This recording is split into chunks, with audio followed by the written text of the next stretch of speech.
सभी बच्चों को बहुत सारी शुभकामनाएं। आप लोगों की ये मुहिम सफल हुई है और आपके एकजुट होने से ही इसे सफलता प्राप्त हुई है। लेकिन इससे बड़ी बात यह है बच्चों कि हम लोगों को जो एग्जामिनेशन की डेट्स की जो हमारी डिमांड थी वो तो मान ली गई है और टेंटेटिवली वो चीज़ें सामने भी आ गई हैं। लेकिन उससे भी ज़्यादा ज़रूरी है कि हमारे जितने भी रिस्पेक्टेड चेन बोर्ड्स हैं, ये सभी के सभी एग्जामिनेशन को रेगुलराइज करें। हमें ये पता रहना चाहिए कि हर वर्ष कौन कौन से महीने में कौन कौन सी वैकेंसीज फिक्स्ड पैटर्न पर आती रहें।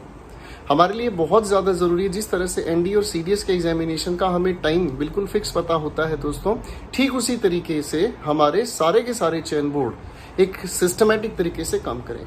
ऐसा तो नहीं है कि सरकार पर दबाव बनाया है हमारे सभी साथी बच्चों ने, तो उस दबाव की वजह से आनन फानन में एक डेट दे दी गई है और हो सकता है ऐसा भी कि आने वाले दिसंबर के बाद फिर से चीज़ें पोस्टपोन हो जाएं।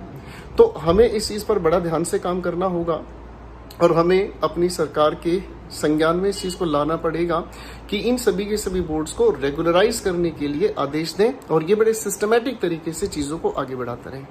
धन्यवाद। इतनी सी बात के साथ ये याद रखें, हमें पढ़ते रहना है, पढ़ाई से भटकना नहीं है बच्चों, और बड़े अच्छे और शालीन तरीके से अपनी सरकार के संज्ञान में इस बात को लाना होगा कि हर एक बोर्ड को निर्देशन दिया जाए कि हर महीने एक फिक्स डेट पर इन सभी के सभी एग्जामिनेशन बोर्ड, चाहे वो एसएससी है, चाहे आरआरबी है, चाहे कोई भी है, इवन आईबीपीएस, चाहे कोई भी है, इन सभी से ये पूछा जाए कि आपने कितनी वैकेंसीज एडवर्टीज की, क्या आपका चैनल चल रहा है, इनका एक वर्क रिपोर्ट, और हर वर्ष इनकी एनुअल कॉन्फिडेंशियल रिपोर्ट भी संसद में डिस्कस की जाए। तो मेरे दोस्तों, इस मुहिम में आपकी बहुत जो प्रयास हैं वो सच में काबिल तारीफ हैं। इसी बात के लिए धन्यवाद।